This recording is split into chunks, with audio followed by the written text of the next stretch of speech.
Asseyez-vous un instant avec moi, car la précipitation n'a jamais été une alliée, encore moins à mon âge. Je m'appelle Jean-Pierre Bénédicte et j'ai vu le soleil se lever sur les vignobles de la vallée du Rhône plus de 35 000 fois. Lorsque l'on atteint l'âge de 96 ans, chaque matin n'est pas seulement un réveil, c'est une petite victoire, un miracle silencieux qui s'opère entre les draps de lin. Mais tout au long de ce siècle de vie, j'ai appris que ce miracle peut être gâché dans les 5 premières minutes de la journée. Il y a une erreur que je vois commettre par presque tout le monde, une habitude moderne et bousculée qui ignore totalement la sagesse que le corps a accumulée pendant des décennies de froids hivers et d'étés brûlants. Les gens se réveillent avec cette soif sèche, cette sensation qu'un désert de sable a traversé leur bouche pendant la nuit, et la première chose qu'ils font, presque sans ouvrir les yeux, est de tendre le bras, de saisir un verre d'eau et de l'avaler d'un coup, comme si on éteignait un incendie. Ils croient qu'ils se nettoient, qu'ils allument le moteur pour la journée. Quel leurre tragique et dangereux, mon Dieu! Je l'ai fait moi-même pendant de nombreuses années, quand j'étais jeune et que je croyais que le corps était une machine de fer capable de tout endurer. Mais regardez-moi maintenant. À 96 ans, j'ai compris que la bouche est la gardienne du château, mais que pendant la nuit, cette gardienne s'endort et devient négligente.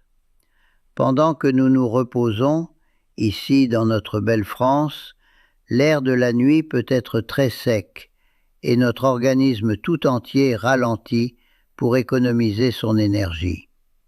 La salive, qui est notre défense naturelle, celle qui nettoie et protège, diminue jusqu'à presque disparaître. C'est précisément dans ce silence profond du sommeil qu'une armée invisible et silencieuse se multiplie sans relâche. Des milliards de bactéries, nourries par les restes microscopiques de la veille et par les cellules mortes, nichent sur la langue, se cachent dans les gencives et occupent chaque recoin sombre de notre palais. Ce goût amer et pâteux que nous ressentons au réveil, cette haleine pesante que même nous n'aimons pas affronter devant le miroir, ce n'est pas seulement de la soif, mon ami, c'est une accumulation de toxines, de déchets organiques et de vie bactérienne qui ne devrait jamais franchir la barrière de la gorge. Lorsque vous buvez de l'eau, à l'instant même où vous vous réveillez, sans être passé d'abord par la salle de bain, ce que vous faites réellement, c'est pousser cette armée de saleté directement dans votre estomac.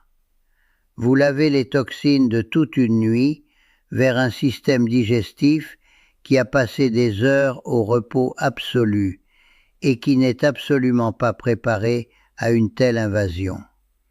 Pour un jeune homme de 20 ans, l'estomac est un puits d'acide fort qui brûle presque tout, une chaudière qui ne s'embarrasse pas de subtilité. Mais pour nous, qui avons franchi la frontière des 70, des 80 ou, comme moi, des 90 ans, nos sucs gastriques sont plus rares, plus fatigués et plus dilués. Ce bain de bactéries matinal provoque une confusion immédiate dans notre équilibre intestinal.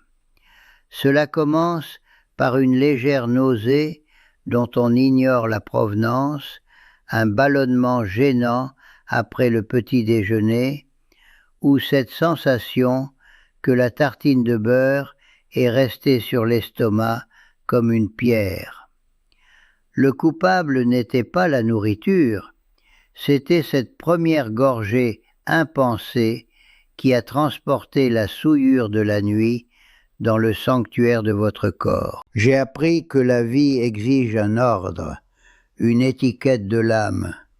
Et c'est pourquoi mon matin ne commence pas par la carafe d'eau, mais devant le miroir, pour expulser l'ennemi avant qu'il ne parvienne à me coloniser de l'intérieur. Aimez et abonnez-vous. Ici, nous préservons la sagesse que le monde moderne tente d'effacer. Que seuls ceux qui cherchent la vérité restent. Cette propreté du palais n'est que la première étape d'un rituel bien plus profond, car une fois que ma bouche est saine et mon esprit apaisé, mon instinct réclame de la fraîcheur. Mais c'est précisément là que nous attend le deuxième faux pas. Écoutez-moi bien, car c'est une erreur dans laquelle tombent même les plus avisés. Lors de nos étés de plomb en Provence, quand le soleil tape si fort qu'il semble faire fondre les pierres du chemin, on a le sentiment que l'eau glacée est la plus grande bénédiction du ciel. Mais mon corps, ce vieux compagnon de route qui affiche fièrement ses 96 ans, m'a appris à coups de rappels à l'ordre que l'eau froide à jeun est un coup de traître, une attaque directe contre notre vitalité la plus intime.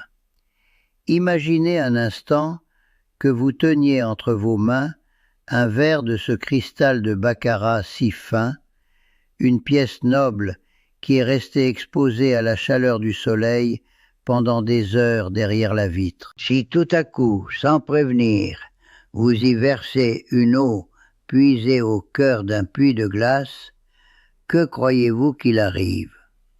Le cristal gémit, se fissure, se brise et finit par éclater en 1000 morceaux. Eh bien, votre estomac, même si cela ne se voit pas, est bien plus délicat que le cristal d'un maître verrier. Au moment où nous nous éveillons, notre température interne est montée d'un cran pour protéger la chaleur de nos organes vitaux pendant le sommeil. L'estomac est là, tranquille, tiède, attendant que la vie revienne doucement, tel un artisan qui ranime les braises d'une cheminée avec précaution. Si vous lui jetez un verre d'eau glacée ou très froide dès le saut du lit, vous lui infligez un spasme violent. Les vaisseaux sanguins se ferment brusquement, ils se contractent sous l'effet du choc, tentant de se protéger d'une agression thermique qu'ils ne comprennent pas. Pour un corps qui a déjà soufflé les bougies de 7 ou 8 décennies, c'est une secousse parfaitement inutile qui nous vole notre énergie au lieu de nous en donner. J'ai vu tant d'hommes de mon âge se plaindre de crampes, d'une fatigue soudaine après avoir bu, ou d'une lourdeur qui assombrit toute leur matinée. Ils pensent que c'est le poids des années qui pèse sur leurs os, mais bien souvent, c'est simplement le choc thermique qu'ils infligent à leurs entrailles chaque matin que Dieu fait. Moi, aujourd'hui, je préfère l'eau à température ambiante, ou mieux encore, légèrement tiède, comme la caresse d'un soleil de printemps sur le visage. Il ne faut pas qu'elle brûle, il faut seulement qu'elle console. En la buvant tiède, l'estomac la reçoit comme une étreinte familière, pas comme la gifle d'un étranger. L'eau tiède aide le sang à mieux circuler dans nos entrailles, réveillant le système digestif de manière naturelle, sans heurts. C'est comme allumer une lampe à huile. Si vous le faites avec soin, la flamme grandit et vous éclaire. Si vous versez l'huile trop vite, vous risquez d'éteindre la mèche pour toujours.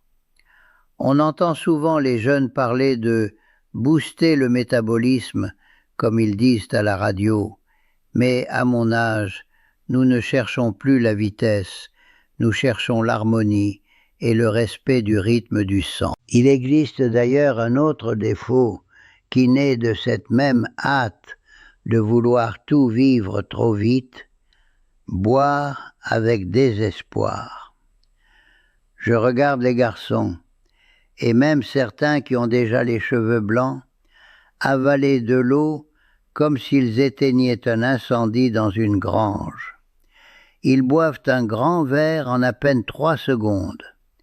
En faisant cela, vous inondez l'estomac et vous diluez les sucs que votre corps a mis des heures à préparer pour recevoir la première bouchée de pain. Pour nous, dont le moteur est désormais plus lent, cela signifie qu'au moment du petit déjeuner, l'estomac sera trop noyé pour travailler correctement. La digestion devient un calvaire et l'on finit par passer la matinée avec la tête pesante. Je bois à petites gorgées, laissant l'eau parcourir son chemin avec le calme de celui qui sait qu'il n'a plus besoin de courir après quoi que ce soit. Ce calme dont je vous parle n'est pas seulement un plaisir pour le palais, c'est une nécessité pour toute la machinerie qui nous maintient debout. Il existe une idée fausse qui court le monde aujourd'hui, surtout à une époque où tout semble se mesurer en chiffres et en volume. On dit que plus on boit d'eau, mieux on se porte, et les gens s'entêtent à vider des carafes entières dès qu'ils posent un pied hors du lit, comme s'ils voulaient compenser en 1 minute la sécheresse de toute une vie. Mais à 96 ans, on apprend que le corps humain n'est pas un sac vide que l'on peut remplir jusqu'au bord sans conséquence. Mes reins et mon cœur ne sont plus ceux du jeune homme qui parcourait les collines du Luberon sous le soleil d'août. Ils sont désormais comme les fontaines de Versailles. Ils fonctionnent avec une précision admirable, mais ils dépendent d'une pression juste et constante. Si vous leur jetez 1 litre d'eau d'un coup au réveil, vous ne les hydratez pas, vous les inondez, comme une crue de la Seine en plein hiver. Vous forcez votre cœur à pomper un volume de liquide qui pèse sur la poitrine, et vous obligez vos reins à travailler à marche forcée pour expulser ce qu'ils ne peuvent traiter avec dignité. Lorsque l'on inonde le système de cette manière brutale, l'eau passe tout droit. Elle ne prend pas le temps de nettoyer les cellules en profondeur, ni de lubrifier ses articulations qui craquent tant au sortir du lit. Elle traverse simplement le corps comme un torrent sauvage et vous oblige à courir au cabinet 10 minutes plus tard. Et le pire, mes amis, ce n'est pas l'inconvénient de devoir se presser. Le pire, c'est que dans cette course désespérée, l'eau emporte avec elle les minéraux que nous avons tant de mal à conserver à notre âge. Elle emporte le sodium, le potassium, le magnésium, ces petites étincelles de vie électrique qui maintiennent le rythme de notre cœur et la force de nos muscles fatigués. J'ai vu tant de compagnons de ma génération se lever de leur fauteuil et sentir le monde tourner brusquement, ou souffrir de crampes douloureuses dans les mollets en milieu de matinée.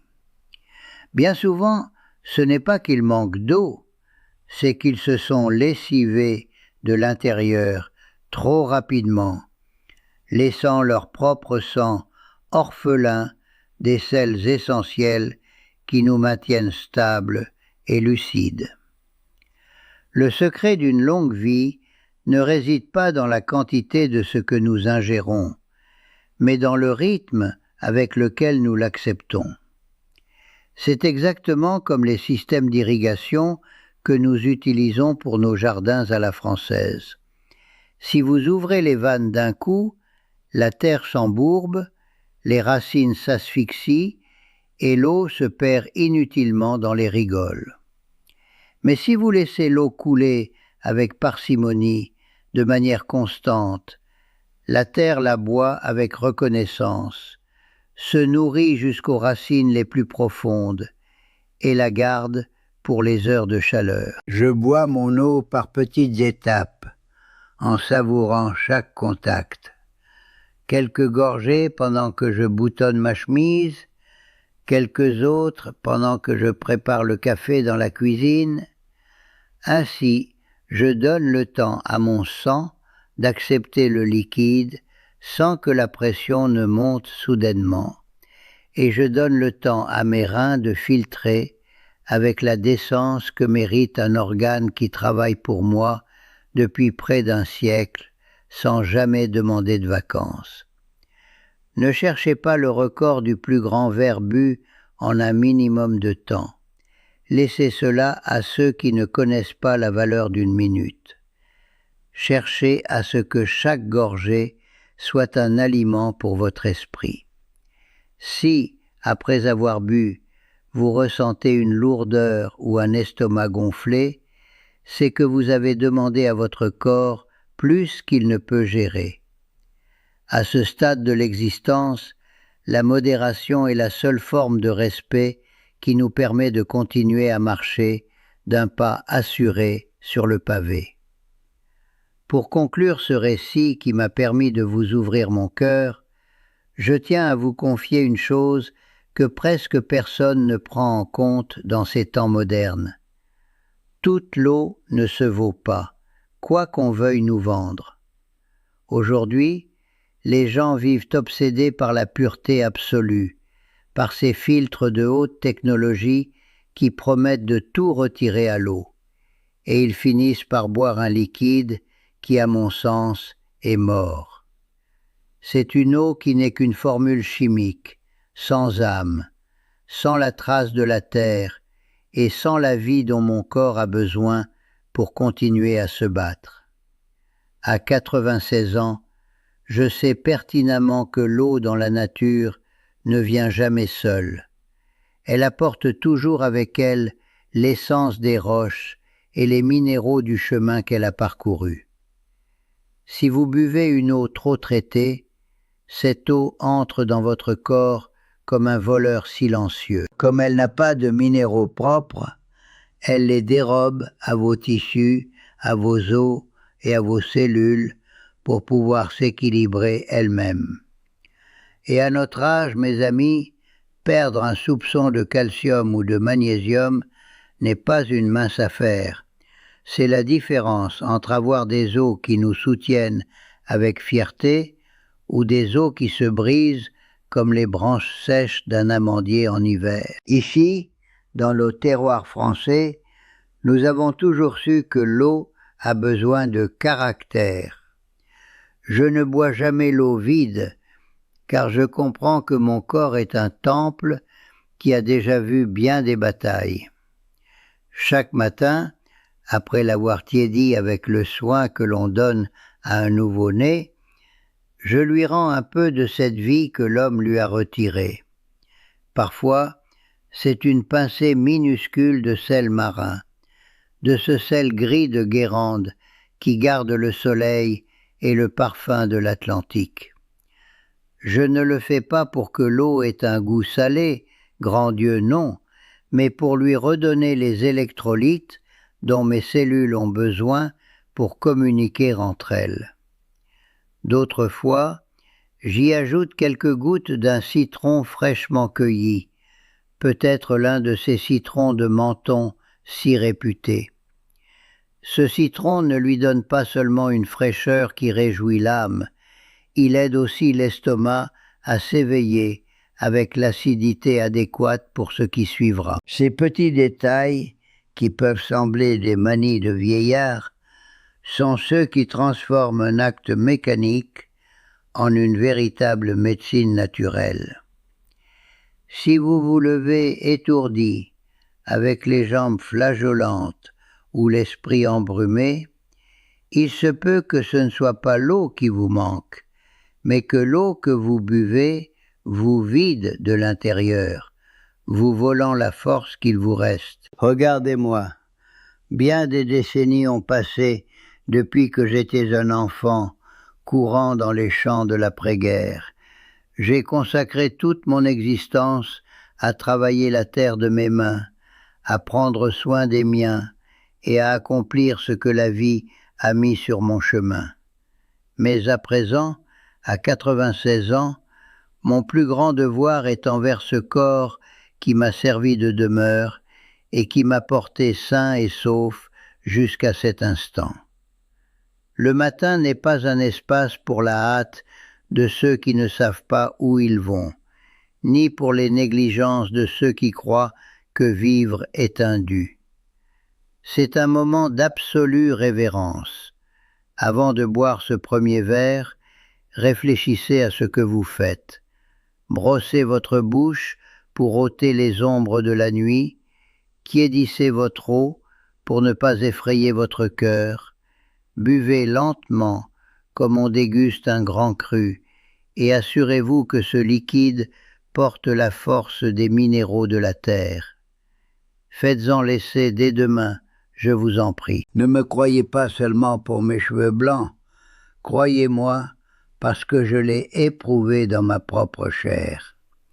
Si vous changez votre façon de boire votre eau, vous sentirez que l'estomac est plus léger, que le cœur bat avec le calme d'un vieux chêne, et que l'énergie vous accompagne jusqu'à ce que le soleil décide de se cacher derrière l'horizon. L'eau est la vie, certes, mais seulement si nous savons la boire en respectant le rythme sacré de notre propre sang. Prenez grand soin de vous, car la santé est un trésor qui se gagne gorgée après gorgée chaque matin que Dieu fait. Si cela vous a aidé, aimez et partagez. Mieux vaut être seul que mal accompagné. Protégez votre paix.